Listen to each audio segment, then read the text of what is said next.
Thank you is all we can really say today. Thank you to all of our listeners who donated over the last couple of days. The iHeart Rady Children's Give-a-thon was a smashing success.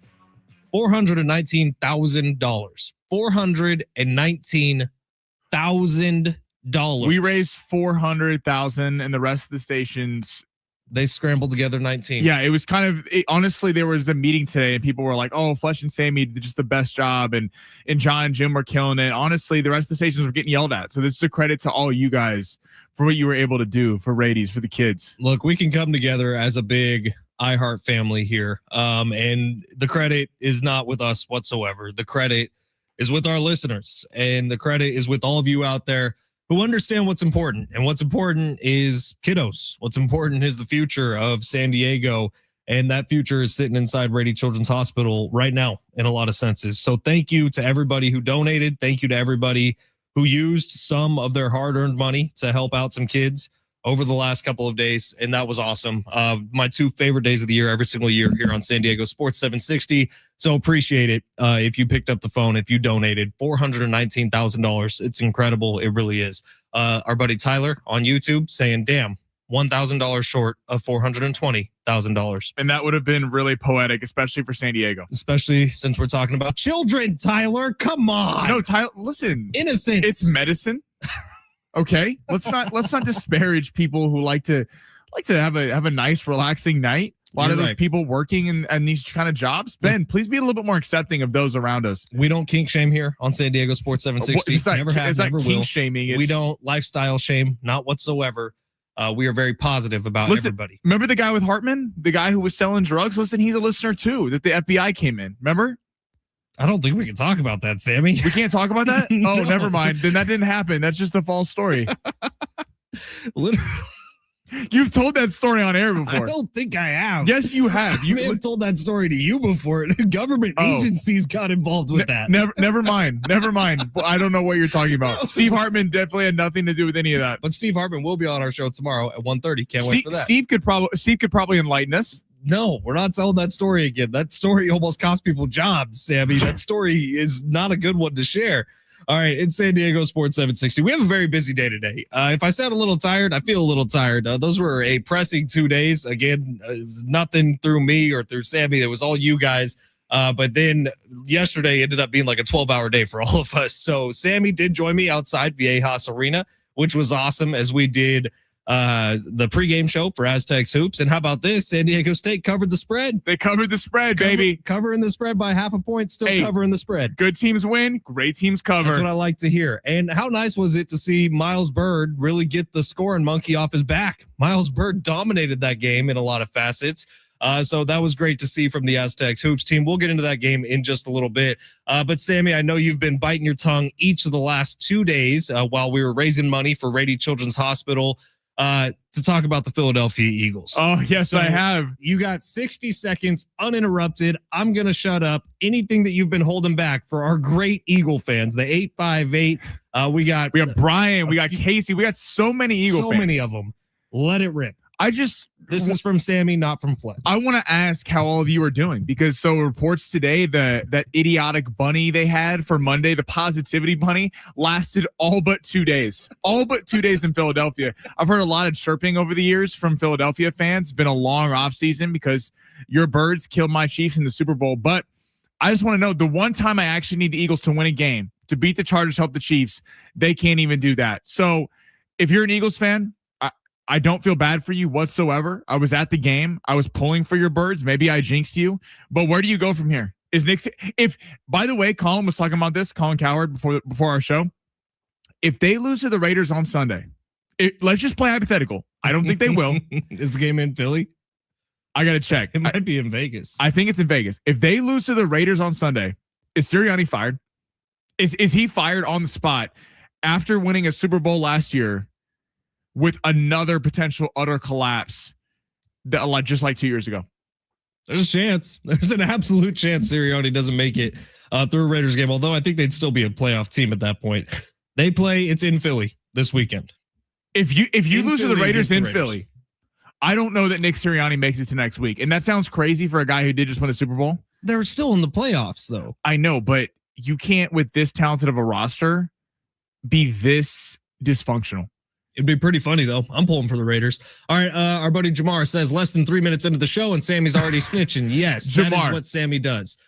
Sammy brings the stories that we're not supposed to tell out loud. I swear you've told that story on air before. Not on air. Absolutely not. Because I think I was told very explicitly by a 3-letter agency to never tell that story Really? again. Okay. So, well, guess what? Steve isn't affiliated with... he is affiliated with this station. He's on with us every week, dude. We are protecting Steve. We are protecting someone else. The story is not Steve's fault. Steve didn't do anything wrong. Okay. San Diego Sports 760. This is going to be a fun Thursday. I can already tell. Sammy, fun guest coming up on the show today. Usually Big Stan. He joins us on Wednesdays. Guess what? We were raising money on Wednesday. So Big Stan Lazinski, our fantasy football expert, is going to be joining us at 1:30 today. And he's going to tell you all the start, sit questions for the first week of fantasy football playoffs. So get them in on YouTube, get them in on the text line, which has been resurrected and breathed back into life. Yes, text us 70470. Start your message with team. If you got any questions about who to start in the first week of your fantasy football postseason, text us now. We'll get them all to Big Stan coming up at 1:30. And then at 12:30 today, Big Wes Berg, the Capitan of the San Diego Seals, is going to be joining us in studio. The San Diego Seals getting ready for their home opener this weekend. It's on Sunday. And Sammy, how about this? The Seals, understanding that it's on Sunday, understanding that people have priorities on Sunday this time of year, they're hosting a tailgate party at Pechanga Arena with big screens all over the place. See, they with know how to NFL games all over the place. That's what we're talking about. Okay. They understand what's up. So buy your tickets now for the Seals game this Sunday, their home opener, and Big Wes Berg is going to be in studio with us for, I think, the second or third time, Sammy, we've had Wes on. Yeah, he's fantastic on here. I'm excited to talk to see him again. Dude, it's crazy. You see that dude in the arena at Pechanga, and he's a killer, and he's like slashing people at I know he's like the nicest guy in here. He's like ripping people's heads off, and yeah. If you've never been to a Seals game, it's like part UFC, part football, part hockey, part boxing. Seals games are a ton of fun, man. So take the family out, go check it out. And enjoy. All right, Sammy, let's get to the big three. Had a couple days off the big three, but we're back to it, so smash it. Your lunch break is here. Ready to go back to the office and knock the socks off your friends? Coworkers? It's time for the top stories of the day. The Big Three. If you want to watch the show, you can on YouTube at San Diego Sports 760, on X at Fletch and Sammy. Find us there. Sammy, where are we starting? We're going to start with some negative news. Robert Suarez, 3-year, $45 million contract, going to the Atlanta Braves. This is not negative news, but continue. It's not negative news? Not negative news. Continue. Really? I'll tell you why. Okay, I was about to say. My question is this: where do the Padres go from here? So does this mean there's been talk about Mason Miller potentially becoming a starter? Not anymore. That's been squashed. But the fact that you don't have any starting pitching outside of Nick Pivetta and Joe Musgrove. There's been rumors about Nick Pivetta possibly being on the trade block. Does Mason Miller become a starter? Is Morejon your closer, or is Mason Miller your ninth inning guy? Mason Miller's your closer. The Padres, they might be moving Adrian Morejon. Who knows? We got the quote. The Padres are going to do something that that resembles the Juan Soto, Trent Grisham move to New York. That's what's going to happen this offseason. We all know that. We have total faith in that, and someone huge is going to come back to San Diego as a starting pitcher. All right, here's why this is not negative news. You said it's negative news. What team did you just say he's being traded to? Well, he signed with Atlanta. He's signing with Atlanta, not Los Angeles. That's why it's not negative news. The Dodgers got a better closer. We knew Suarez was going to be gone. We already knew that by the end of this past season. We knew he wasn't going to stick around with the Padres. So, yes, it's positive that he landed anywhere not named the Los Angeles Dodgers. I think it's frustrating that the Padres are basically everyone else's farm system. They're not, though. They're still a top 10 payroll in baseball. I get what you're saying. No. And you're right in a lot of ways, but I do think that at some point we need to wake up a little bit and realize Peter Seidler's not sitting in the owner's chair anymore. Well, I know, and unfortunately, because it sucks. Peter Seidler just kind of the reality. Cared about winning, and ever since his passing, frankly, the team, listen, they're top 10 in payroll. So that's a misconception. The Padres do pay a lot of money. Yeah. The problem is it's tied up in bad contracts. Especially one really bad contract in Bogarts. I think you could argue the Machado contract. Contract is going to be really bad. It's not really bad yet. So, and then we can get into it all again. the playoffs, your stars can't go 2 for 22 in Tatis and Machado. That just can't happen. Like, you can't pay the guys making the 2 biggest money can't be that bad in the postseason. Tatis, we've seen it before where he can really shine in the postseason. Machado, really outside of that 2022 series against the Dodgers. My thing is this, though. AJ Preller made a good call actually letting Tanner Scott go to the Dodgers because he was garbage. He didn't even pitch in the postseason. I mean, that's how bad Tanner Scott is. I believe he blew 11 saves last year with the Dodgers, so shout out to AJ Preller. And I understand the thinking of, hey, if you're going to pay for somebody with a cash-strapped team, knowing that you have David Morgan in the wings, you have guys in the wings that are going to step up. We know the Padres, the one thing, and criticize the team for a lot of things. They do develop bullpens well. They develop talent out of the bullpen. Hell, look at Jeremiah Estrada coming from the Cubs. Kind of a wash. Guy becomes kind of a star here in San Diego. My problem is, though, it's like every time Robert, like, that was your calling card. You had Suarez, you have obviously Mason Miller, you have Morneau, you have this amazing bullpen, and if you could just put some pieces on the starting pitching staff, you could really contend. You're losing part of the bullpen. What's the answer? Where are you going? Because if the thinking is you're just going to run the same lineup out there with a few losses, maybe Arise being gone, Robert Suarez is gone.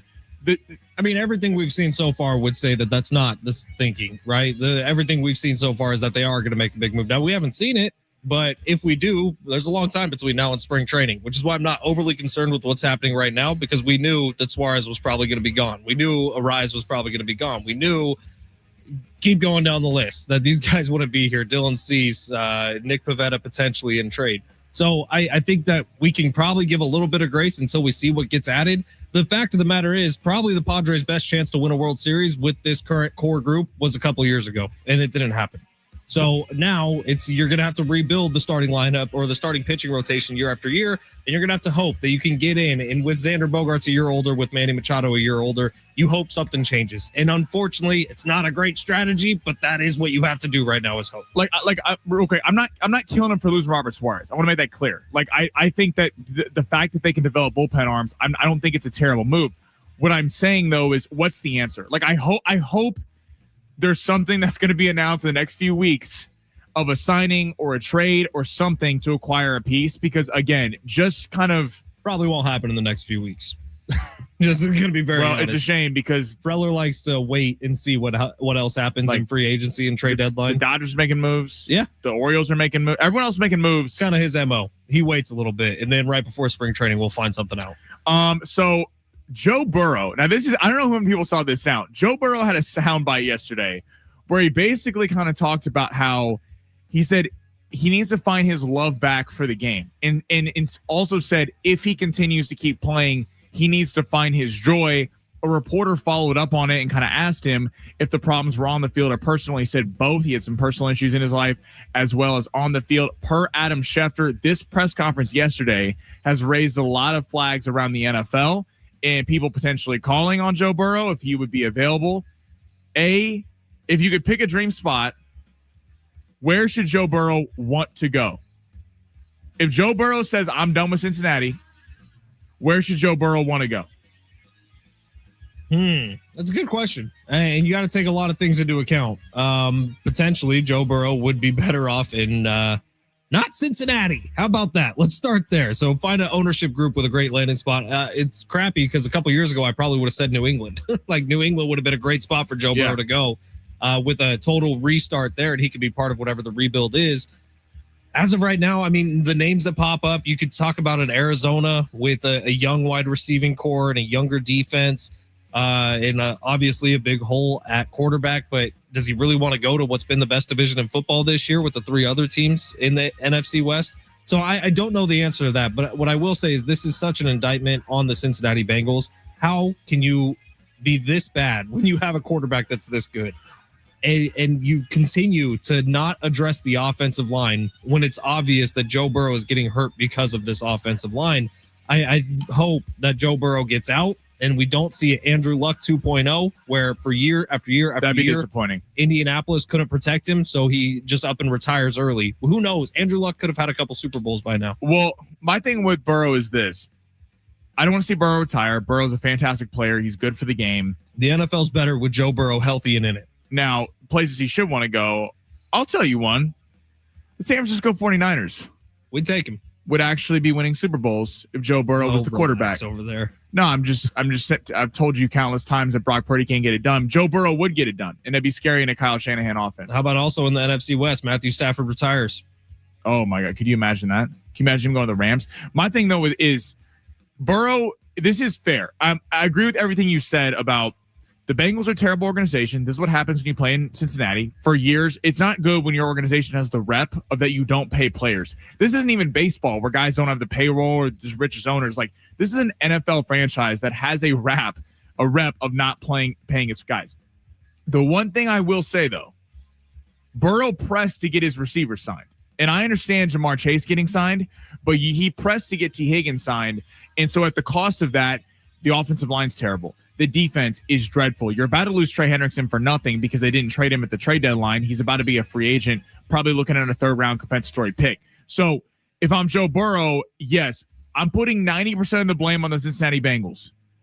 But a little bit of this is on Burrow for not realizing, like, when he's that good, like Patrick Mahomes was okay trading Tyreek Hill. Josh Allen was okay trading Stephon Diggs because they both knew they were going to make average receivers look much better. And I feel like Joe Burrow is at that level of quarterback that would make average your Andre Yoshivas, your guys like that, look like legit number 2-star receivers. I get wanting to have Chase, but it is a little hypocritical at times when I hear Burrow talk about this. It's like you're also kind of hamstrung them into signing these deals, which you know are bad deals. Sure, absolutely. We'll see what the next chapter is for Joe Burrow. I hope it's not retirement. I really do.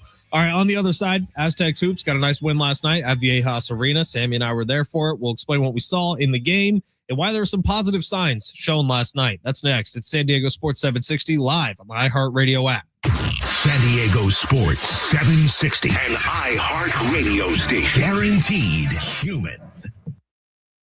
San Diego Sports traffic. This report is furnished by Genuine.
San Diego Sports 760. Ben Fletcher, Sammy Long with you till 2 today. John and Jim will take over then. And we want to thank everybody, as well as ESET, SeaWorld, Cable Pipe and Leak Detection, and Crowley Car Company for your support of the Rady Children's Hospital Give-a-thon this holiday season. For the past couple of days, we've shared stories of hope and healing from Rady Children's patients and their families during the iHeart Rady Children's Give-a-thon. It's not too late. You can still make a donation today by texting sports to 34984 or at radyfoundation.org/give-a-thon. $419,000. How about that? Impressive from our listeners, like it is every single year. All right. We were going to talk some Aztecs hoop here, but we are going to clear it out, make some room, because we got Wes Berg in studio. Wes Berg is the captain of the San Diego Seals. Lacrosse gets going once again this weekend on Sunday. It's the home opener at Pechanga Arena. Tailgate gets going at 11:30. Doors open at 1 o'clock. There will be NFL football on TVs out at the tailgate with burgers, games, and more. Wes, what's happening, man? Good to see you again. Yeah, how you doing? Thanks for having me on. We're doing good. I think we had you on this time last year, getting ready for the home opener a year ago, and I got to go to my first game last year out at Pechanga Arena.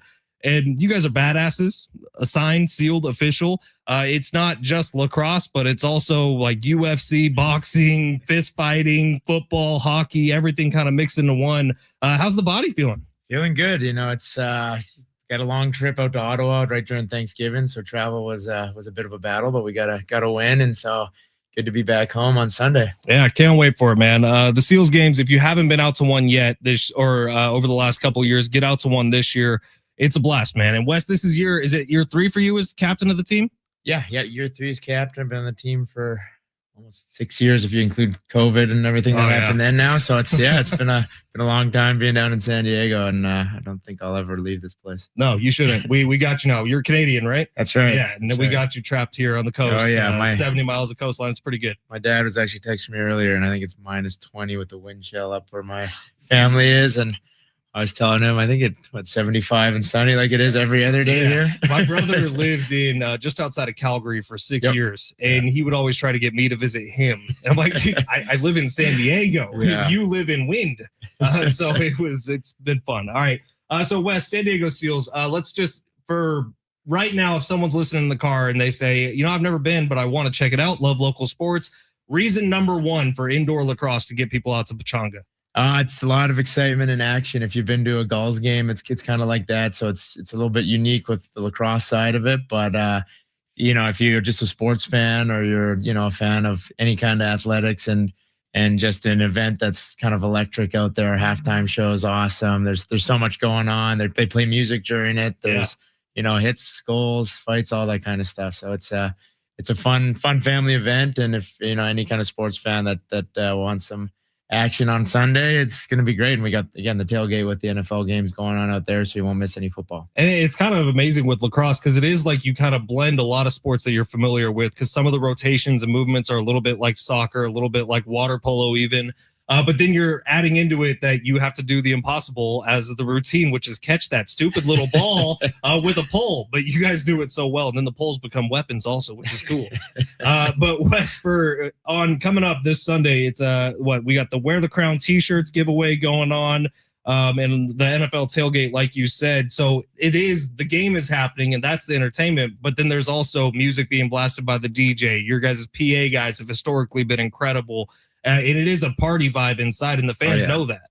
Yeah, that's right. And we got the new party zone coming in too. So it's gonna be a lot of fun stuff going on at the game. So in basketball, you can feel the crowd kind of sway momentum of the game. Is it similar in lacrosse? Oh yeah, it's awesome. I mean, that arena gets so loud, especially that fourth quarter when it's a close game. There's times you can be yelling at somebody 5 feet away from you. You can't hear a thing. So you gotta yell pretty loud to try to communicate there, but it's a lot of buzzing in that arena. It's a ton of fun to play. It's a blast. You got some fun stories about fights or some non-lacrosse stuff that happened during games that left you battered and bruised or anything? Oh yeah, there's always a lot that's going on. Patrick Shumay got in a good tilt in Ottawa and did pretty well against a good tough Manitoba boy. So that was fun. But playing a lot of the years here and playing in Denver and Calgary, there's probably some stories I can't share that that happened on the road that are a lot of fun. When people didn't have cameras all the time, so it's but it's a great league to play in, and it's growing. And this team this year is going to be a lot of fun. We got a couple new guys, but lot of the same familiar faces with Trevor Baptiste winning all the faceoffs for us, and you get Danny Logan back this game too, who's, I think he strikes fear into a lot of opposing teams' hearts that want to carry the ball around him. So it's gonna be a lot of fun. You guys got a guy named Westberg too, who's pretty good. 49 goals last year, 39 assists, 88 total points, was second on the team. Third year as team captain. So of the last few years here, Wes, with you kind of in a leadership position, do you think this is the strongest your team has ever been going into a season, or where are we at right now? Yeah, I think we're kind of the most well-rounded we've ever been. You never, the NLL is kind of a crapshoot when it gets to the playoffs about getting hot at the right time. But in terms of, probably having the most filled out team without any holes, and kind of the best team chemistry we've had already, getting new guys in on offense and putting up 16 goals in the first game is a good sign. And our power play wasn't very good either, which takes a little bit of time and some chemistry. But again, to be firing all cylinders, our defense and goaltending has been, sensational the last couple of years. So to have an offense that's well balanced is going to be, it's going to be exciting. We're going to have a great year. And it's a party down there at Pechanga Arena. SealsLAX.com to buy tickets. Home opener this Sunday. Single game tickets are on sale now. It's family friendly fun. It's part rock concert, part UFC fight, part lacrosse game. And it's a blast every single time you get out to Pechanga Arena. Wes, thank you so much, man. Oh, thanks. Great for to having see me. you. Love having you guys on. Caroline, thank you. Love our partnership with the Seals. And again, SealsLAX.com. Take the family out. It is a blast out at Pechanga Arena every time these guys hit the turf. By the way, the turf kind of lays down on top of ice, right? Yeah. Does it ever get cold? It's nice because they kind of, in the summer when they take it out, you can feel the arena a bit hotter, but they kind of have an insulator in between. So they throw like this kind of rubber type mat in between, and then throw the turf on top. So it's, I like the ice is underneath. You guys are badasses. I said it again. I don't know. Sammy and I wouldn't survive 5 minutes in there, but No, we would not. It's impressive what you guys do. Go check it out. SealsLAX.com to buy tickets. Home opener this Sunday. They got NFL games going in the tailgate pregame. So go check it out at Pechanga Arena. All right, quick break here. Aztecs talk on the other side. It's San Diego Sports 760. You're listening live on the iHeartRadio app.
The sport is sponsored by Macy's Backstage. Thursday Night Football tonight. Falcons heading into Tampa Bay to take on Baker and the Bucks. Mike Evans will be back for this one after missing the last month with an injury. Tampa Bay is currently a 5.5-point favorite with the point total set at 43.5. That game gets going at 5:15.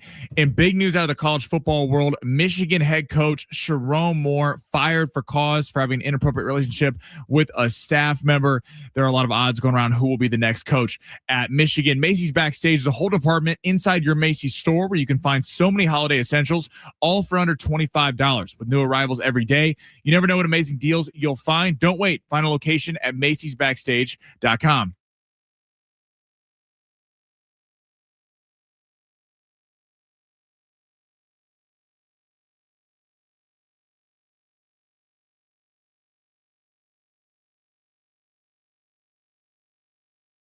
San Diego Sports 760. Always fun chatting with the San Diego Seals. Wes Berg, Caroline, who's awesome, their PR person over there. And they just let me know as they were walking out the door right now. Wes mentioned it, but the Party Zone is brand new this year. And you could also get those tickets at sealslax.com. But Sammy, it's like what the Raiders have in the end zones with the standing room only areas. It's a little more of a club atmosphere. I feel like you and I should be all over that. Hell yeah. Bottle service at a lacrosse game, I'm in. Dude, let's go. Yeah, no, he's fantastic. Wes, Caroline, that's Seal's a fun thing, man. It's a fun experience out there. Definitely gotta check it out if you have not been out there yet. Also learned another something new is Derek Togerson, regular guest of the show, is the big PA voice this year. Wow. Which is a big part of Seals games because it's very like I said, it's kind of like a rock concert's going on at the same time as a lacrosse game, but the PA guy gets a lot of work. And how about Togs? Is he working on his hair metal scream for the PA? He bet we might have to have him on later this week to talk about it because Togs, we're gonna need you to audition a little bit for us. Yeah, dude. Like how did he get that job? Like did he have to go in and do some auditions, just things like that? Best part is I could say with almost 100% certainty Togerson's listening right now. And Togs, we're going to make fun of you if you screw this up, all right? No, he's going to be great. It's going to be fantastic. Probably going to be great, but there's a lot of pressure on him. All right, text line has been fired up early today. 858 said, I told you guys months ago Burrow's going to be a Ram or a Viking. 858 did say that. I remember them texting it. Vikings would not be a bad landing spot either. If Kevin they're O'Connell? okay just saying, yeah, you know what? The J.J. McCarthy experiment's a failure. What I it's hard to call a guy a bust when he's played in half of a season, but with the amount of rookie quarterbacks coming in and dominating, like it all changed after Mahomes sat a year, but then Herbert comes in, is dominant his first year. Ever since, like if you're not getting a going in the first year, which JJ McCarthy isn't, especially after he was hurt all of last year. I mean, Joe Burrow and the Vikings with Kevin O'Connell and Justin Jefferson, Jordan Addison, that'd be very scary. I'm going to rip through the rest of these pretty quickly here. We got our Broncos fans saying Burrow for Bo Nix and 2-1s, easy money. I think they're going to need more than that. 858, losing Robert Suarez isn't a big loss. Horrible contract for the Braves. He was starting to struggle and is getting old.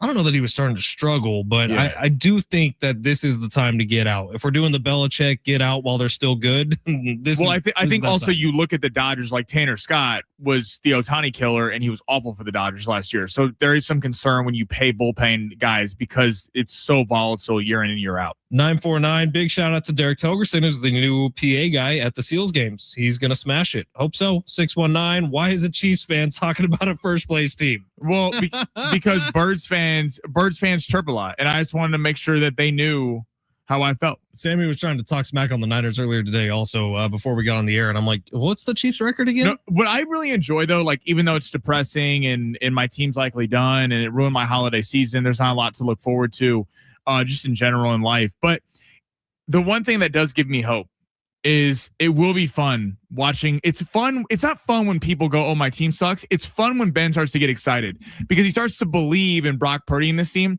That's when it gets fun because with the climb, the ascent, the downfall is coming, and also, watching it bottom out will bring so much enjoyment this January. I can't wait for it. It's like a delayed Christmas present. I think exactly 2 days before it got announced that Brock Purdy was going to miss some time because of the toe, I put a $50 bet on the Niners to win the Super Bowl. which I generally do before the season every single year, and it's never cashed before. I've just had a lifetime of losing. Well, maybe it will because Mahomes probably isn't going to be playing in it. Maybe it will this year, Sammy. That would be a nice couple grand for me to put in my pocket. 858. Are we Yes. getting a long shot today? I'm tired of eating tuna and beans. I need some money, Sammy. Yes, we have been, all my gambling addicts, we have been fiending the last couple of days. We had to raise money for the kids. Now we're back to getting some money in your pockets today. Very excited for 10 minutes from now. I'm also going to say this. Whatever you put on Sammy's long shots today, why don't you also put that back into Rady Children's Hospital, right? So if you're going to do a $10 lineup, why don't you also just take $10 and text sports to 3498? Or how about this? How about when I cash and I make everyone a ton of money, then you take a little profit. Throw it on there. I like that too. Maybe it's a bet for Rady's. All right, our guy Rich says, bummed I missed the Aztecs last night. I knew they could cover against Lamar. BJ Davis still putting up numbers. Let's get to that Aztecs game because, Sammy and I did pregame outside Viejas Arena. We said a lot over an hour, and a lot of it happened during the game last night. But what I will say is this. John Schaefer called it. When I asked him who his player to bank on last night was, he said Miles Byrd. Miles Byrd, bar none, played his best game of the season last night. He was aggressive attacking. He was aggressive in passing. I think we saw some of what we saw last year with him trying to fit the ball into tight windows and it working really well last night against Lamar. Now, Lamar is a team that averages, I think, 6.5 made threes per game coming into last night's game. And they made, I think, 13 threes last night, and a lot of them in the first half. In fact, 1 point, they had 25 points in the game. 21 of them were made at the 3-point line. So you run into Lamar on a hot shooting night, and you still win by 18 points. It's an impressive night for the Aztecs, who do get the win, and they win going away. They cover the spread. They improve in the rankings, which is all positive things. Here's where the worry is. I think there was a real opportunity for San Diego State to win last night's game by 30, and they didn't do it. Now, that's asking a lot, and I understand that. I recognize you should be happy with an 18-point win, and I am happy with an 18-point win. But some of these early season matchups, this is when you can start to build your resume for March, and a 30-point win would have looked fantastic for San Diego State last night, but they don't get it. Now, Rich, to your point, Rich McGuire on YouTube, it's awesome to see what BJ Davis has done so far this year. In fact, he's the leading point scorer off the bench in Division I basketball so far. And I love him in that sixth man role. I love that he's the first guy off the bench. He's an instant spark plug on both offense and defense. And BJ Davis with another double digit last night, scoring well above his average of 12 points a game, is still the leading scorer coming off the bench in all of college basketball, which is huge for San Diego State to have that kind of weapon. Here's the worry. You're still not getting the production from Magoon that you expect. Taj DeGorville is struggling quite a bit here in his sophomore season, and it feels like you're still waiting for some of your guys who you were counting on coming into the year to click into gear here in 2025, and hopefully that's coming soon because next week on Wednesday you got Air Force. That opens up Mountain West play, and right after that on December 20th, you got the number 1 team in the country, Arizona, in Phoenix. Going to be a lot of Arizona fans there. So things get tough here before they settle down a little bit. And not to mention the Mountain West is really down so far heading into the season. So there's not going to be a ton of opportunities for you after that Arizona game to make up a ton of room. Well, and with, I think you said it about Magoon Guath. Like that, this team we all know is super talented at the guard spot. And that to your point, BJ Davis being the highest averaging player in the country off the bench. Like this team in terms of guards and forwards can stack with anyone in the country. The major problem is the front court. And I think it's going to get better because I do think Magoon Guath coming off injury, a lot of expectations put upon him. And then you get thrown into playing Michigan, who's the best front court in the country. You got Baylor, who's a damn good front court. And you saw they play Oregon, which is more of a backcourt oriented team, and they play really well. So this team is going to go as far as the front court takes them, whether that's Miles Heide stepping up, if Farrell Compton can get it together. Like there's a lot of guys that can kind of get after this. We know in the tournament, guards do win you stuff. Like guards, typically guard-heavy teams are the teams that go far if you can shoot the lights out, which is nice to know the Aztecs can. But this season, really, not to like put a bunch of pressure on one player, but it really hinges on Magoon Guath. If Magoon Guath becomes a dominant center and kind of more of a traditional center, because he kind of plays a hybrid, like shoot from the outside, kind of a new NBA style type I'd almost center. say Magoon's more of a 4. Right. And the problem is they're asking him to play a 5. And Heidi's been put up, I think Heide probably gets a bad rap sometimes. He does bring a lot of energy, a lot of spark plug. He's a good rebounder. But sometimes when you put Heide in the lineup, you limit some offensive scoring. So it's really kind of more about the guard and wing spots.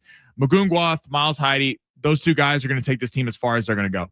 Yeah, you're probably right about that. All right, it's San Diego Sports 760. Quick break here on the other side. We got Sammy's Long Shots coming back. It's a 2-day break that's been too long, but we are back with Long Shots coming up next. It's San Diego Sports 760 live on the iHeartRadio app.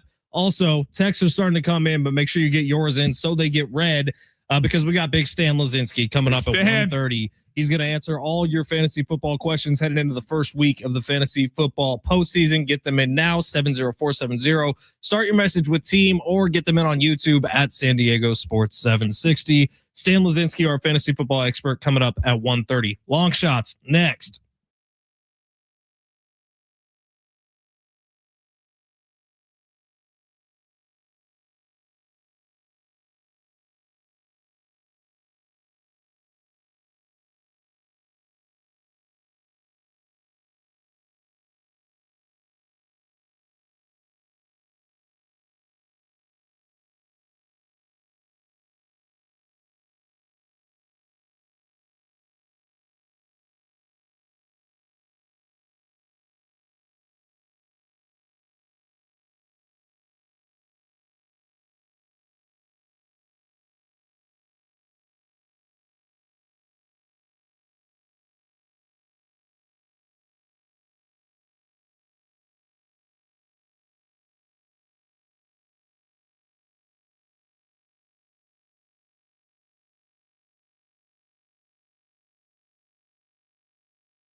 When I tell you the DMs have been jammed, I mean, they have been jammed with people asking, where are my long shots? My Gamblers Anonymous unite. Look, we've told you this for a long time here on San Diego Sports 760. Between the hours of 12 and 2, this is a safe haven.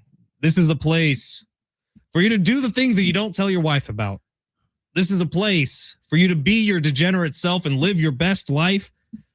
Gamblers, we call to you. Yeah, a lot of people in this city are like, oh, we don't do that because, right. it puts a bad vibe out. Get out of here. We welcome you. We welcome you. We're all the same. Come on in. Join us. This is where fun happens. I'm sorry all of us in San Diego want to make money. Is that a crime? Out to the side and understand that investing is not just some old white dude in a suit with stocks. Exactly. Nuh-uh. Guess what? Is what investing is. A financial broker. They're just lying to you. They just dress up in a fancy suit and tell you what's up. Did you learn nothing from the Wolf of Wall Street movie? Exactly. Do you know anything about the NASDAQ? They were just lying to you. You know what you do know? All our good people listening, you do know sports because you watch it all the time. So would you rather throw your money in some stock that you've never heard of because some random dude in a suit told you that it's going to go up or down? NVIDIA. Yeah. Oh, it's gonna pop tomorrow. Or do you want to bet on a game that you can watch with all your boys, your family, have a couple drinks over? This is where the gamblers come in. Thank you.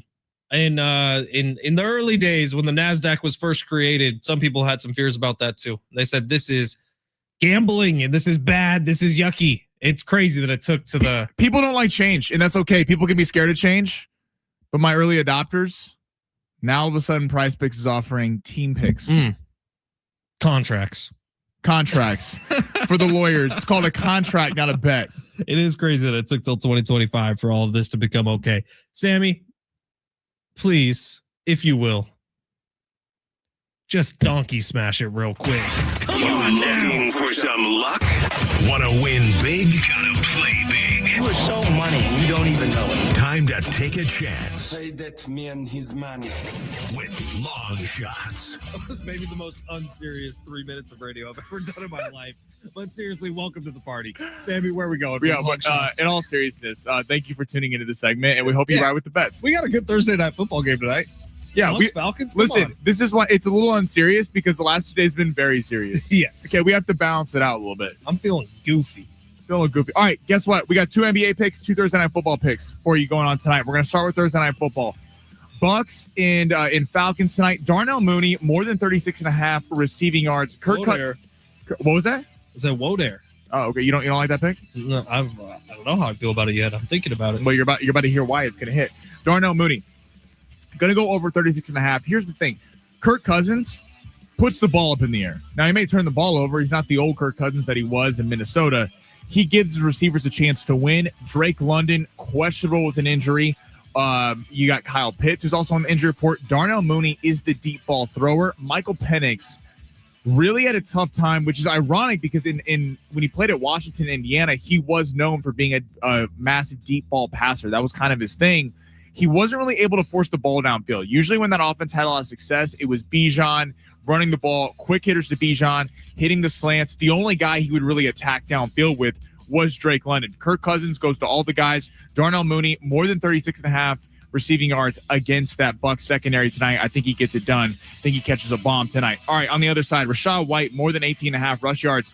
He's kind of been the guy. Like, it's funny with Bucky Irving coming back. Bucky Irving is the lead back, but last week, Rachaad White, 53 rushing yards against New Orleans. He only had 7 against Arizona, but he hit his over in the previous 3 games before that. His average in the last 5 is about 37 yards per game, more than 18.5 rushing yards. When you're going with a running back committee between Bucky Irving and Rachaad White, I'm going to go with the guy where the over-under is less in terms of betting. Because Bucky Irving, his number right now is, I believe, at 58.5. Yeah. Rachaad White is going to get carries. And Rachaad White, I think people forget, this is a guy who was really talented coming out of Arizona State, was kind of the big-time new back that was coming out when he first got drafted. This is actually where fantasy football helps us out. because fantasy experts are presuming that Bucky Irving comes back, and on paper, he should be getting 90% of the carries. Exactly. But if you watch the games even before Bucky Irving went out with injury, these guys were like a 60-40 split. Rashad White was fantastic without him. And then with him, so I'm not going to go with the guy Bucky Irving who's 58.5 rushing yards, where we don't know if he's going to get the amount of quantity. Rashad White's going to cut into his carries. Rashad White, I certainly think 18.5 rush yards is achievable tonight. More than I also think the Falcons defense, the pass rush is kind of the calling card. The weakness would be the secondary. If you're Baker Mayfield and the Bucs, you need to win this game tonight because you're coming off a bad loss to the Saints. That division rivalry classic. The Bucs are a way more talented team than the Saints, but they stepped up and got the win. This is a big game for them tonight. I think they're going to run the ball. Remember, Baker's coming off that injury. He hasn't been quite the same since that injury in the Rams game. The way to do that, preserve Baker, get him running the ball, Rashad White, and take it out of his hands a little bit. So more than 18.5 rush yards for Rashad White. All right, let's head to the association. Houston Clippers, 2 picks from this game tonight. I'll put in Şengün. Less than 21.5 points. It's not a shot at Şengün. Şengün's a fantastic player, going to be an all-star. He's kind of a Jokic type. He's kind of one of those foreign bigs who have kind of come up overseas that really rely on like the passing of some of the overseas bigs is just better than some of the American bigs passing. It's fantastic what he's been able to do. He's kind of a point center, if that makes any sense. Like he kind of runs the offense from down low. Him and Jokic have kind of changed that for the NBA. The reason I'm going less than tonight, less than 21.5, is Ivica Zubac is a guy who probably doesn't get enough love in the NBA from the Clippers. He's a really talented center, has been averaging in the double digits, around 15 points a game per year this year. Şengün's going to have his hands full on the defensive side of the ball because Şengün's a very good defender with Zubac. I think it's a little bit less offensive production tonight, and I think it's going to be a lot more assists from Şengün than it is offensive prowess from him. I like it. Just to throw you off before you make your last pick, 619 says Chiefs haven't been this bad since Tim Tebow and the Broncos beat them while only completing 2 passes for 69 yards. I'm going to address that in the next hour. These fools talking as. Hey, texters, not fools. You jerk. Unbelievable. Trying to ruin my day. I already told you my holiday season's ruined because of the Chiefs. Thank you for being here, 619. I appreciate you. Well, I love you too, 619, but you don't got to ruin long shots for the people that are trying to. 619, genuine offer here from Ben Fletcher. Ben has ADD. That's why he throws it all off. If you want to swing on by and have a studio tour, I'm happy to take you around it. We can talk all about the Chiefs. We can watch highlights of that game. Hey, which Super Bowl do you want to watch highlights of the last 2 Niners Super Bowls? Do you want to watch highlights from? I'd rather go back to Joe Montana. Yeah, I bet you would. My final pick, though, because everyone that's trying to make money right now, James Harden, more than 23.5 points. James Harden, 36 years old. The Clippers are a disaster defensively. Like, awful to watch defensively. It's like a college game sometimes. I'm like, what is going on? The Ty Lue can't get this defensive set working. That means James Harden and Kawhi Leonard have to score a lot of points. James Harden, Kevin Durant, a little bit of a fun rivalry. Obviously played together in Brooklyn. Never really worked out. Didn't exactly have the best divorce from Brooklyn in that regard. He's playing his old team in the Houston Rockets as well. I think James Harden pops off tonight. He's very streaky. A game where he's going to get up for it. Veterans, you see this in the NBA when they need something on a random game in December. There's going to be something on this. So more than 23.5 points for James Harden tonight. So to recap, Darnell Mooney, wide receiver for the Atlanta Falcons, more than 36.5 receiving yards. Rashad White, running back for the Bucs, more than 18.5 rush yards. James Harden, more than 23.5 points against that Houston defense. And Şengün, less than 21.5 with Zubac shutting him down. I dig it. Our buddy Tyler on YouTube adding in Jose Alvarado for over 13.5 points, rebounds, assists. I like that. The Pelicans team's been actually playing a lot better recently. They should have beat the Spurs on Monday. Dylan Harper hits a late go-ahead 3. Pelicans got a lot of young talent despite their record being awful. Tyler, we might be due for you to do a long shots here in a couple days. We did that earlier this year. It almost hit too. It was fun. Maybe a little year-end special. Not saying you're not doing a good job. I'm just saying maybe we get a bonus long shot. Well, like Tyler actually hits shots. I actually hit stuff. You've been awful. Whenever we're not going to talk about how the fact that you ruined the parlay over the weekend. I called 4 straight picks, and then you decide, let's go Terry McLaurin over and ruin the amount of money. You know the amount of money that could have been put into Rady Children's Tuesday and Wednesday that wasn't because you lost San Diego a bunch of money over the weekend. You should be apologizing right now to the greater San Diego area. I already did apologize. We did raise $419,000, which is pretty could have been incredible. more. Thank you to our friends over at ESET, SeaWorld, Cable Pipe and Leak Detection, and Crowley Car Company for their support of the Brady Children's Give-A-Thon this holiday season. Without them, we would not be able to do the Brady Children's Give-A-Thon each and every year. How about this from the O-Siders? Maybe we'll get into this on the other side. Thank you for letting us know. He says, I'm going to Kansas City for the Chargers game, and Chiefs fans are selling their tickets off. Went from $150 as the lowest cost to $40 after the loss last weekend. Bunch of bandwagon fans, the Kansas City Chiefs are. We'll get into that on the other side at San Diego Sports 760 live on the iHeartRadio app.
The sport is sponsored by Macy's Backstage. Falcons Bucks on Thursday Night Football gets going at 5:15. Tampa Bay is currently a 5.5 point favorite with the point total set at 43.5. Mike Evans, star receiver, will be back for this one after missing the last month and a half. And the big NBA game of the night, Clippers in Houston taking on the Rockets. Houston is currently a 9.5 point favorite with the point total set at 221.5 on that one. Macy's Backstage is a whole department inside your Macy's store where you can find so many holiday essentials, all for under $25 with new arrivals every day. You never know what amazing deals you'll find. Don't wait. Find a location at Macy'sBackstage.com.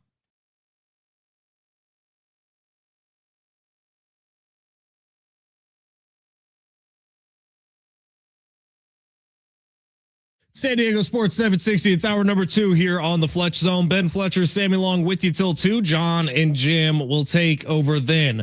All right, we're going to rip through some of these texts. We have so many texts coming in right now. Very, very funny. 760. Sammy has a ridiculously great radio voice. That's true. You do have a thank very you. nice I appreciate voice. that. Maybe the best voice I've ever heard from someone as young as you are, and I'm not kidding, and that is supposed to be a compliment. But he sounds like a little bee when he's talking about the Chiefs ruining his holiday season and has nothing to look forward to. Great text, 760. 858. Harden back in H-Town. You know he's hitting the clubs and not locked in. Hey, on but hoops. remember, real quick, he's gonna hit the clubs, the certain kind of clubs that you're not allowed into over. It to be 18, 21.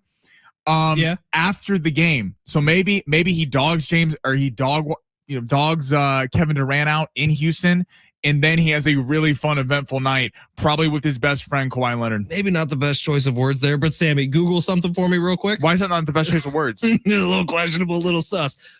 Google something for me real quick. Okay. True or false? James Harden has his jersey retired in a Houston strip club.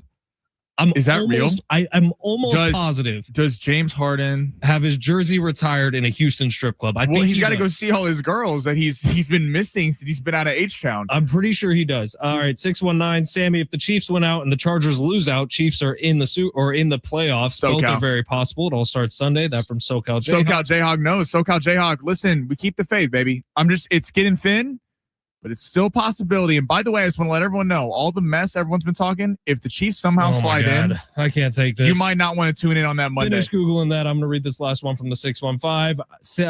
Boys, I think you should consider a Sammy versus the fan prize pick segment. Yes. Maybe each week he goes up against a different fan. I like that for Fridays. Maybe we get that going next week. We're gonna start that immediately. It's a fantastic idea. It says opencourtbasketball.com. So I don't know if this is answering the question. Does James Harden have his jersey retired in a Houston strip club? This is quoting. Yes, James Harden's jersey is retired in a strip club in Houston. This was revealed in a podcast episode where it was mentioned that Harden spent a significant amount of money at the club, leading to his jersey being displayed hanging from the rafters. Every once in a while I get one right. That was lodged deep in my brain. Sports Illustrated did an article on this.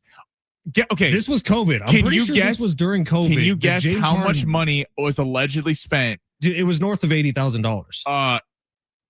Way north. Take a guess at how much money was allegedly spent by James Harden at a Houston strip club. At one Houston strip club, by the way. Dude, I remember this story. I remember covering this. This had to be 4 or 5 years ago now. Was it up over 200 grand? $1 million. $1 million. Listen. Was the whole team there? Was the entire association there? Who was on that team? Like, is Russell Westbrook? This was during COVID. I'm almost positive, and he got in trouble. I mean, the dude's made $411 million. So yeah, you can spend $1 million. Yeah, you could drop 1/411th of your career earnings on one night at a strip club. Wow, James Harden. Good for you, James Harden. But listen to that texter. The reason that we're talking about James Harden in strip clubs is I bet his over tonight back in Houston.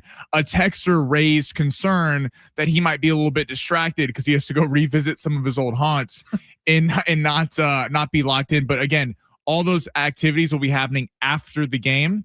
So I think he's going to be locked in during the game, hitting that over 23.5 over. And James, maybe it's time to settle down. Find yourself a. I think James Harden's living a just fine life. I mean, yeah, who's to say? If Sammy had $411 million in the bank, it'd be a lot more than $1 million. Just saying that. That's what we know for sure. All right, it's San Diego Sports 760. Get your texts in, get your YouTube comments in. We got our fantasy football expert coming up in just about 20 minutes. Stan Lazinski is going to be on. You can check out his work at dynastypricecheck.com. Also join his live streams at Dynasty Price Check on social. Stan Lazinski's got the answers for the questions that you have. Fantasy football playoffs starting this week. Sammy and I both made the playoffs in our iHeart League. We'll keep you updated if we end up facing each other. Would it be in the championship if we go head to head? Yeah. And Dom and I we'd mop you. I mean, it's just a free win on the bingo board. Keep talking, Sammy. Keep talking. All right, Sammy, big three, smash. Your lunch break is here. Ready to go back to the office and knock the socks off your friends? I mean, coworkers? It's time for the top stories of the day. The Big Three. It is nice being back to normal here. We had such a great time with the Rady Children's Give-a-thon the last couple of days. Raised an incredible amount of money, $419,000.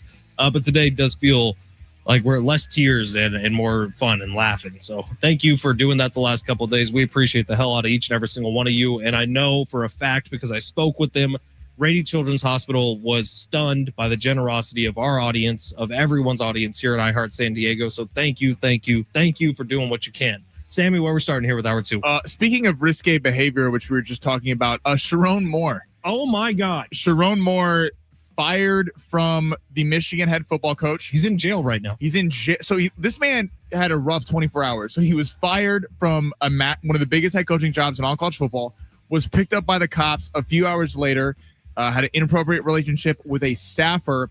But the question is this. We're not going to get into Sharon Moore and what did or didn't happen. Who should become the favorite for the Michigan head coaching job? There's some names that have been thrown out there. Jesse Minter, the defensive coordinator from the Chargers. He's going to get an NFL job. Brian Dable, Kalen DeBoer, potentially from Alabama. Could he jump ship? Kenny Dillingham. Who would you like to see at Michigan? I actually don't hate Brian Dable. That might be. Wouldn't that be a good hire? I actually think that would be a really good hire for Michigan. I don't think he's getting another head coaching job in the NFL. He'd probably be in line for a coordinator job.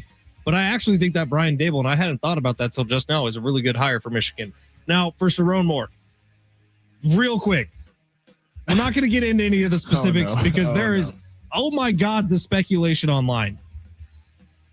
This is one of those moments where I wish social media would just take a beat and take a second, because my God, if half of what's online is true, this is one of the biggest sporting scandals to ever rock the face of the earth.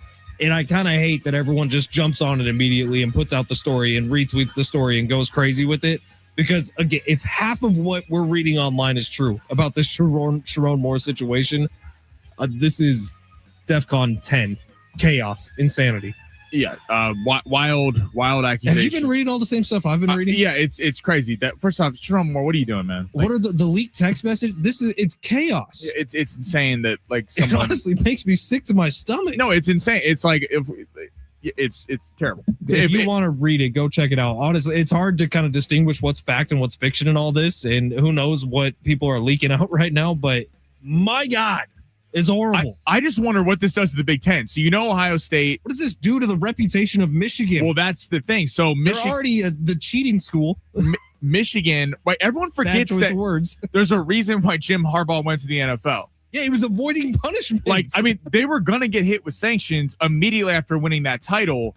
Then you have Sharon Moore. This is an awful look just from a humanitarian perspective. Again, I guess innocent until proven guilty. We don't all know what happened. He has a court date on Friday. Right, but if all the moving quick, if the accusations are true, that is very. That's like very tomorrow. Awful.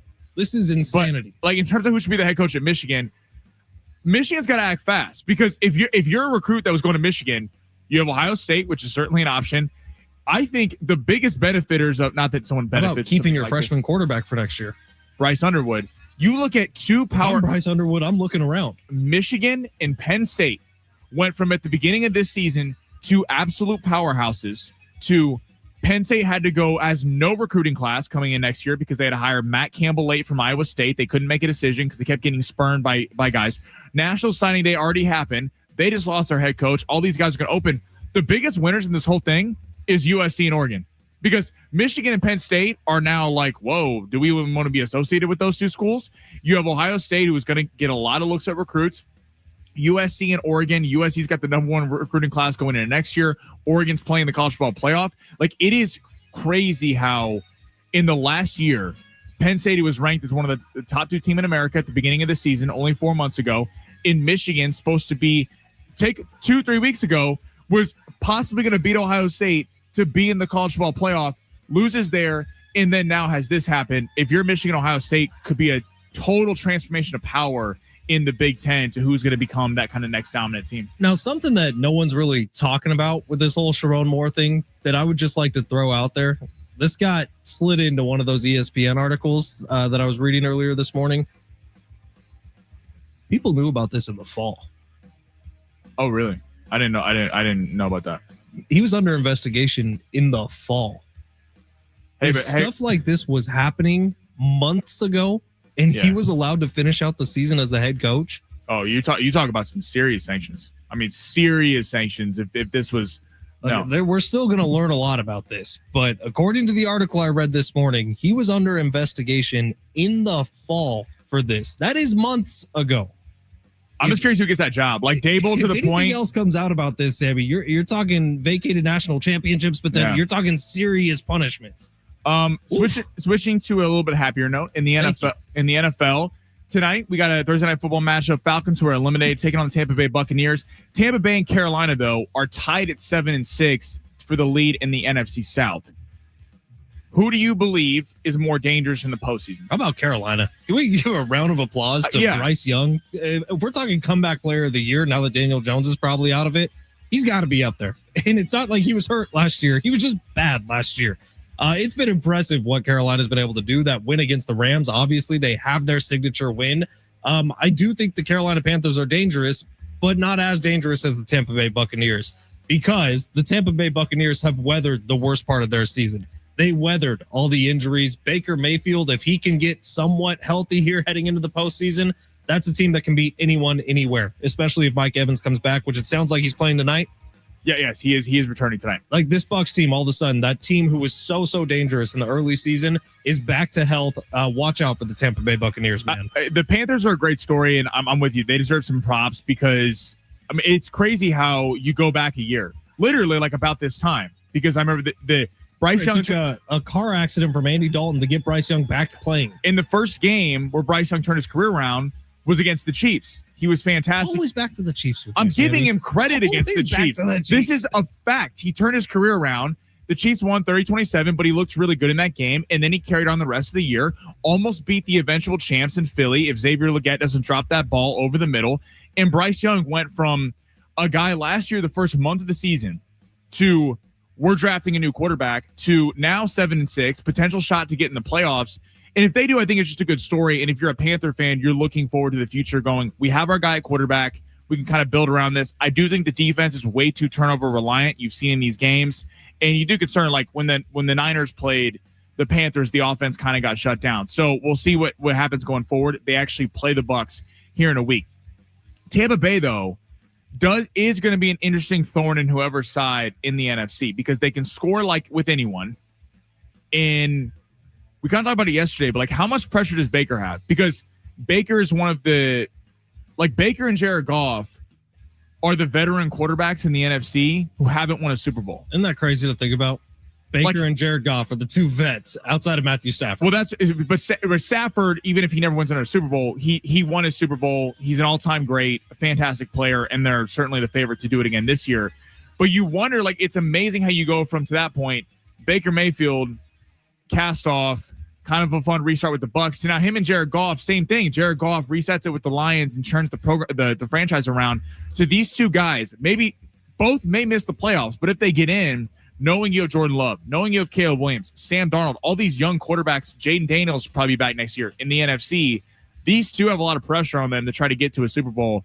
I think the Bucs have a higher ceiling, but certainly a lot of pressure on them if they do get in. All right, let's save the third one for the other side. It's San Diego Sports 760. Get your questions in. Lots of them already flowing in, like from the 858-619-949. We'll get to all your questions with Big Stan Lazinski coming up in just a little bit, but he's our fantasy football expert. He'll be here at 1:30. So get your questions for the playoffs in right now, either on the text line 70470, start your message with team, or on YouTube at San Diego Sports 760. We'll read as many of them as we can. So Stan Lazinski coming up in just a little bit, but coming up next, we continue with the big three of Sammy Long. Huge story number 3. I got a sneak peek at it. This one's big. Sammy, tell him how big it is. James Harden in a strip club. Big. It's San Diego Sports 760. You're listening live on the iHeartRadio app.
San Diego Sports 760, Ben Fletcher, Sammy along with you till 2 o'clock today. John and Jim will take over then. And hey, how about this? The Sean Lewis Coaches Show makes its return tonight, 6 o'clock right here on San Diego Sports 760.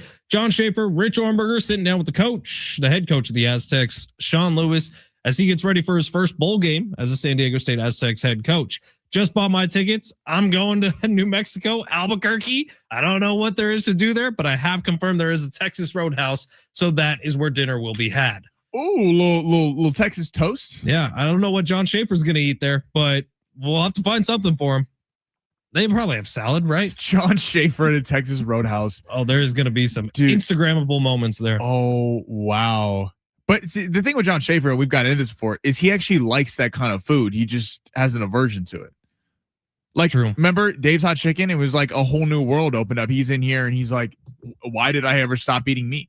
Okay, so I do want to get to your big three. Number 3, like I said, it's huge. It's massive. But I do have to just say this. I think I had the best burger in San Diego. Where at? There's people who are going to say I'm wrong about this. Where but at? I think I had the best burger in San Diego.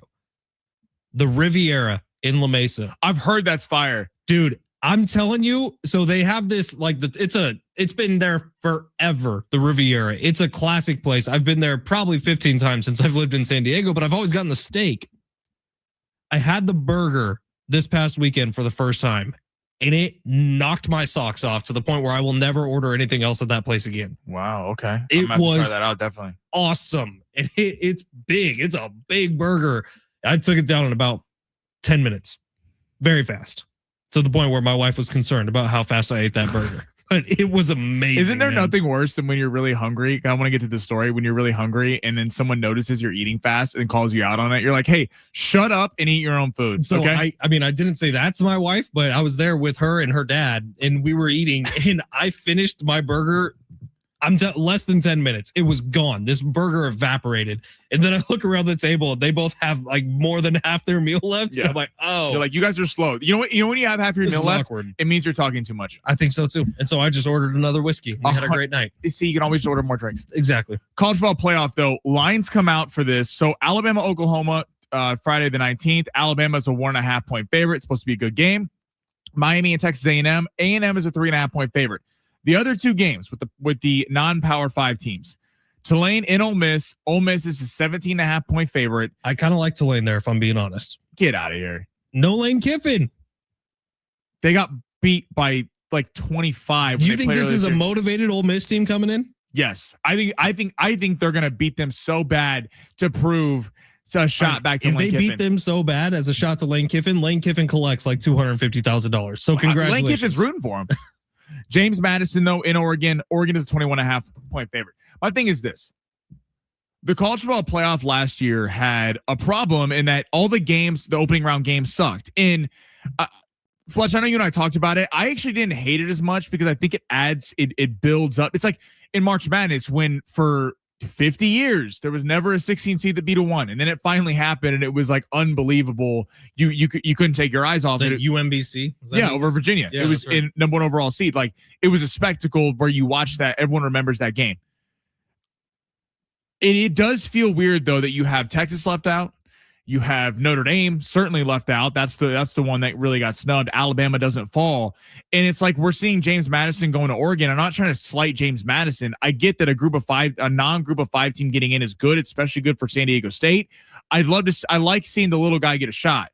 My problem though is like these games in all likelihood are going to suck. I mean, Oregon is going to beat them so bad. I think Ole Miss is going to kill them. Tulane, they've already beat them bad earlier this year. So now if you're a college football playoff, you're going up against the NFL, which you lose. Everyone loses the NFL, every major sports league, and you're trying to sell. You better hope the A&M and Miami game and the Alabama and Oklahoma game are great. Otherwise, you're looking at all potential first-round duds because of the 2 non-Power 5 schools getting in. Look, you are right. And I am a big proponent for there being a group of 5 team in this, as long as the college football playoff goes. And maybe this is easier when it gets to 16 teams. Maybe. Yeah. I think it will be. But it is hard when you have 2 just eyesores on this. And look, Tulane, James Madison both had incredible years. Right. I think it's not taking away from them. No, it's not. And it is unfortunate, and I hope that both of them can put up a bit of a fight and cover these spreads.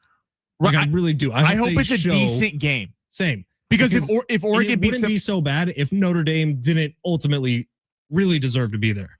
Right. If Notre Dame had, to your point, if I know we're getting a break, but if there were 16 teams, you'd have had Notre Dame in, you would have had either Vandy or Texas in, and then you could have had these two teams, and you'd be like, hey, It's just the fact that there's two. If it was one, if Notre Dame Right. got in instead of James Madison and Tulane moved down to the 12, I don't think anyone has a you problem. know, it'd be a great game. Notre Dame playing Ole Miss. That would be an amazing game, actually. All right, it's San Diego Sports 760. Stan Lazinski on the other side. Get your fantasy football questions in right now because Stan's going to answer them all. It's San Diego Sports 760. You're listening on the iHeart Radio app.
This sport is sponsored by Macy's Backstage. Thursday night football tonight. We got the Bucks playing host to the Atlanta Falcons. Bucks are currently a 5.5-point favorite with the point total set at 43.5. And Sharon Moore has been fired as head coach for cause. For Michigan, the leader in the clubhouse to get the job is either defensive coordinator Jesse Minter from the Chargers or Kalen DeBoer possibly from Alabama. Macy's Backstage is a whole department inside your Macy's store where you can find so many holiday essentials, all for under $25 with new arrivals every day. You'll never know what amazing deals you'll find. Don't wait. Find a location at macy'sbackstage.com.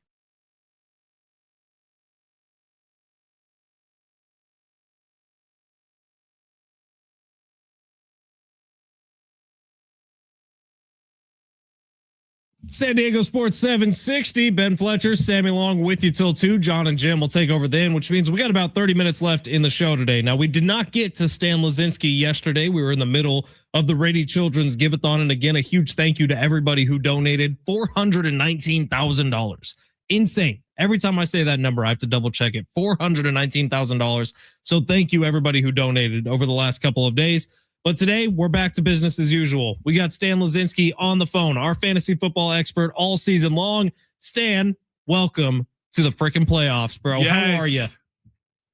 Thank you, guys. No, hey, congrats again on all the donations and all the work you guys have put in over there. That is a phenomenal cause and awesome to see the results here. But yeah, we are entering the fantasy football playoffs, the moment we've all been waiting for this year. It's the fateful week where some people are going to go home with their head in their hands and others are going to be one step closer to that trophy. All right, well, let's get right into it, Stan. Time for you to help our listeners win some of these playoff matchups. You can find Stan at dynastypricecheck.com or on all social media at dynastypricecheck. 858 texting into the show says week 15, I got to start one of these quarterbacks in a PPR league. Baker Mayfield, CJ Stroud, or Jordan Love. Oof, I'm not going to lie. I think I'm going to take Baker Mayfield tonight against the Falcons. Not only have the Falcons just looked abysmal at times this season, they were holding it together for a second against my Seattle Seahawks last week. And then in the second half, they just let up 30 unanswered points and just tank on defense.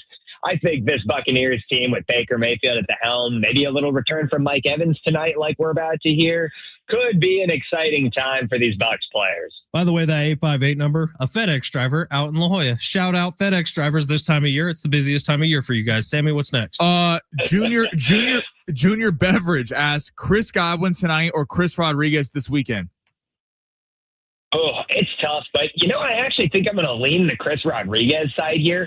One of the staple games of the week I have to watch for fantasy truly is that Commanders-Giants games. Two teams that don't really have a lot to play for as far as playoff seeding or anything, as they're both knocked out. But I just have a feeling it's going to be a fun one. You're going to see offense on both sides. Jackson Dart could get some stuff done for you. Hell, if you are looking for a good tight end to play this week, I think Theo Johnson is a guy to watch heavy. It looks like this Commanders defense is injured across the board, dealing with struggles. Buddy Wagner looks slow as hell over the middle of the field. Theo Johnson could be eaten this weekend, guys. 858 texting into the show, and we got Stan Lazinski, our fantasy football expert, on with us. He's asking for two players for two flex spots: Brendan Strange, Kareem Hunt, Tony Pollard, Tyler Algier. Oof. I think I'm going to go with Brendan Strange and Tyler Algier here. The chances this Falcons team scores a lot, probably not too high, but the chances they do try to punch the ball in on the 1 yard line with Tyler Algier actually is high. He's been seeing the majority of the goal line snaps in recent weeks. Now, on top of that, this Jacksonville team gets a matchup against the Jets. Jets have been abysmal across the board, as we know, entering their full rebuild, shipping away Sauce Gardner and peeling apart that defense. I think you could see some action from Brendan Strange here. Stan, Armando's wondering, Emeka Egbuka, Rigo Dowdle, or Devin Neal? I don't love any of the options, and shockingly enough, I think I'm going to lean the Devin Neal side. He's seen some decent volume here in recent weeks, and this Saints team gets to go against a Panthers defense that sure has been keeping them in games ever so slightly, but gives up 30 points to the Rams. It definitely has its holes and ability to let up yards on the ground. I think I'm going with Devin Neal for this playoffs run. 619 coming in just now says Jerry Jeudy, Ricky Pearsall, or Reed for a wide receiver slot this week. Oh, man, I don't like any of them, to be completely frank. I think I'm going to take Jaden Reed on the comeback here. I know it seems a little sketchy, but Christian Watson has really opened that offense up for the Packers in recent weeks. He's been able to spread the field, be a serious deep threat target. I think that is going to allow Jaden Reed to work out of the slot and catch a little bit of passes underneath. Maybe work in a similar Rashee Rice type role, picking up yards after the catch. Could be an interesting play. Now, a little risky. Don't get me wrong. Don't flame me if it don't work for you, but I like the odds there. 760 is wondering, he's got to start two quarterbacks, Dak Prescott, Jackson Dart, or Baker Mayfield.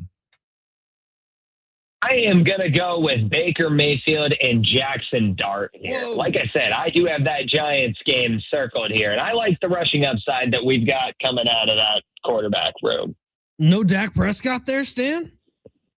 I know he's been playing well, and, I could see him playing all right against this Vikings team. However, Brian Flores has been bringing the pressure lately. He put a bunch of sacks down even on Sam Darnold that week, putting pressure in his face against Seattle, even though they comfortably shut him out. This defense is legit in Minnesota, even if J.J. McCarthy looks like a lost cause. I will say Dak might have a couple turnovers this weekend with pressure in his face. This is why we ask Stan and we don't ask Fletch. I'm sorry for questioning you. You're the one who knows. All right, we got 760 here. Pitts, Fannin, or Bowers at tight end this week? I can never tell you not to play Brock Bowers, regardless of if we're about to see a Kenny Pickett start this weekend, which it looks like we might. However, I will say Harold Fannin, sneakily tight end 7 on the year. The Browns have a decent matchup against the Bears this week. I'd be fine playing both of them. Of course, I'm going to tell you to play Bowers, but if you're looking for a deep flex play, Harold Fannin might be your upside guy. All right, Stan, I hate to do this to you, but this is from our buddy Tyler. Now, he does add a caveat on this and says, much love. I think it's the only time you've steered me wrong all year, but I put in Mooney last week because of you, Stan. Do you think Mooney has a bounce back this week? I'm not going to lie. I am trusting very little of that Atlanta offense right now. Kirk Cousins looks like he is just dying out there, guys. A terrible statistic, but Kirk Cousins had the least amount of fantasy production given to his weapons over the last 3 weeks of any quarterback in the NFL. That is just a brutal stat to hear. I'm not feeling like Darnell Mooney has a lot to offer. Now, the only player I actually feel confident about rolling out on the Falcons in the passing game is Kyle Pitts right now. It looks like Kyle Pitts is Kirk Cousins' number one option. And outside of Bijan Robinson, who's always going to be fantasy relevant, I don't feel great about starting Darnell Mooney. Arthur's asking, start 2, Jamison Williams, Justin Jefferson, Mike Evans, and Brian Thomas Jr. I think, again, we're in a tough spot. I think I'm going to go Jamison Williams and Brian Thomas Jr. And I know everyone's going to come out there and say, you're not playing Justin Jefferson. Here's what I will tell you. You are finally getting the Cowboys defense. If you are reliant on playing Justin Jefferson this week in your fantasy playoffs, this is the time to do so against a team that lets up more yards than anybody else in the NFL. So if we got to play the safe play, I'll play JMO here against the Los Angeles Rams, as I do expect the Lions and the Rams game to be such an offensive shootout. Could be very exciting for fantasy. But if you feel more comfortable plugging and playing Justin Jefferson in a flex spot this week, I won't have any issue with it. This Dallas defense is porous. Stan Lazinski joining us. He's our fantasy football expert. It's been with us every week of this NFL season. You can find him at Dynasty Price Check on social media, dynastypricecheck.com on the old-fashioned World Wide Web. I was waiting for someone to ask this, Stan, and if no one was, I was going to ask it at the end of the interview. 619, fantasy relevance for Phillip Rivers. Oh, let's talk about Grandpa out here. I'm not going to lie, guys. Yeah, they're calling him the grandpa. He's got 10 kids and grandkids. He's coming out of retirement. And guys, this one hits close to home. I am very nervous for the man. He is going to come out of retirement after age 45 without throwing a football for years. And the very first game, he's walking into Seattle to play the number 1 ranked defense in DVOA, the number 1 ranked passing defense, and the number 1 ranked rushing defense. Do I have a lot of faith in Phillip Rivers to get it done coming off the couch against the best defense in football? It is going to go very poorly this weekend in my mind for Phillip Rivers. We could be seeing turnovers. We could be seeing an immediate sack that takes him out of the game from my man, DeMarcus Lawrence or Leonard Williams. It is going to be a tough sled for Phillip Rivers this weekend. And quite frankly, guys, you couldn't pay me to start him unless that is your absolute last resort. 858 is asking Amarian Hampton or Terry McLaurin this week. I think we're going to roll with Amari and Hampton. Even in a limited role last week, coming off the injury, he still saw the end zone. He looked explosive. He looks like he's back. I think his workload's going to increase this week against the Chiefs. And talk about a team that's going to want to run the football.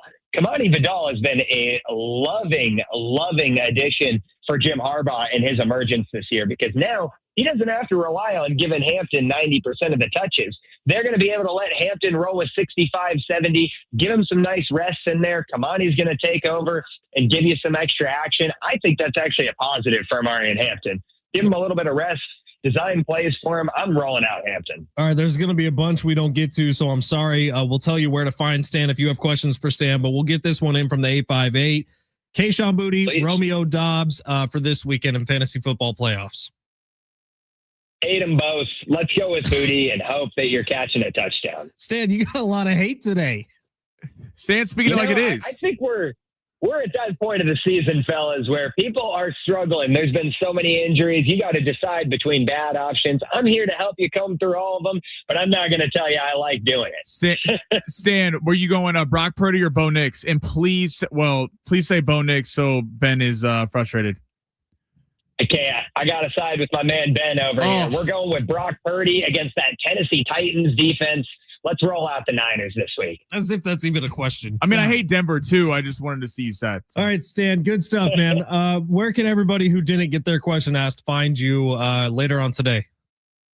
Of course, guys. Later today, you can catch me, as always, streaming across platforms, Dynasty Price Check on TikTok, YouTube, Twitch, getting all your questions answered, and especially for my diehards out there, if you want to come through, talk one-on-one with me and my awesome community, we are doing a Thursday night watch party in the Discord for free. You can watch the game through the Discord. Oh, hell yeah. No paid subscriptions needed. You can talk to me the whole 3 hours, get your fantasy lineup set for the playoffs, ask me whatever questions you want. It's a great community, and the easiest way to join, go to dynastypricecheck.com. And on the homepage, there'll be a big purple button that says join free Discord. I hope to see many of you out there and enjoying the game with yours truly. We are getting close to Stan setting up a fantasy football OnlyFans account. Stan, how many more weeks till we get that going?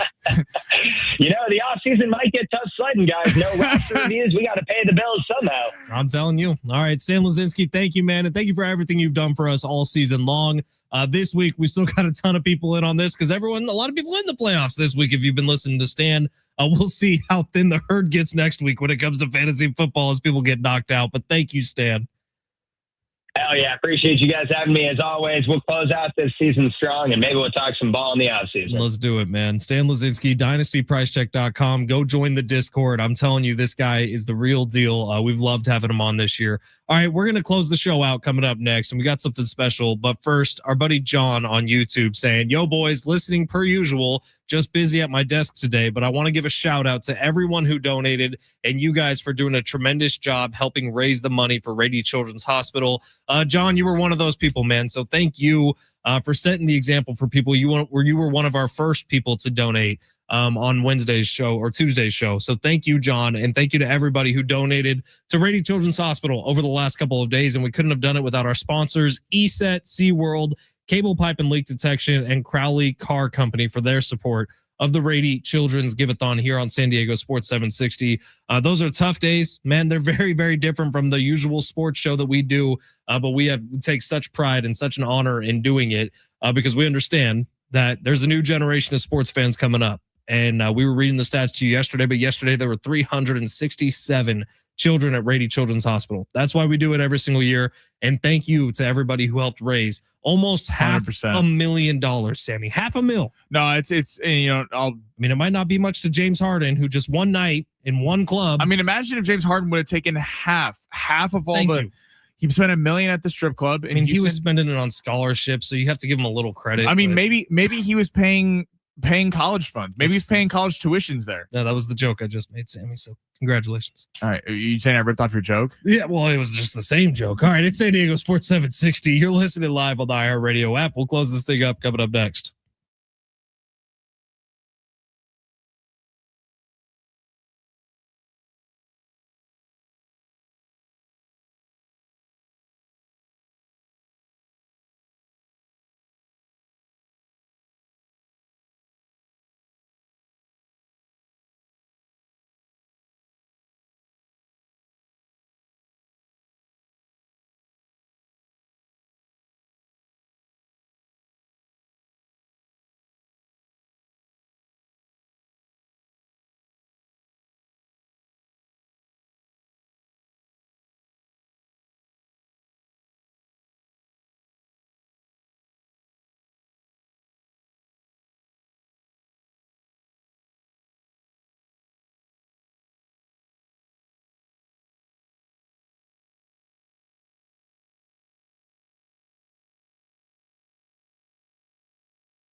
San Diego Sports 760. Got a couple minutes left here before we hand it over to John and Jim coming up right after we get off the air. And then tonight at 6 o'clock, it is the Sean Lewis Coaches Show.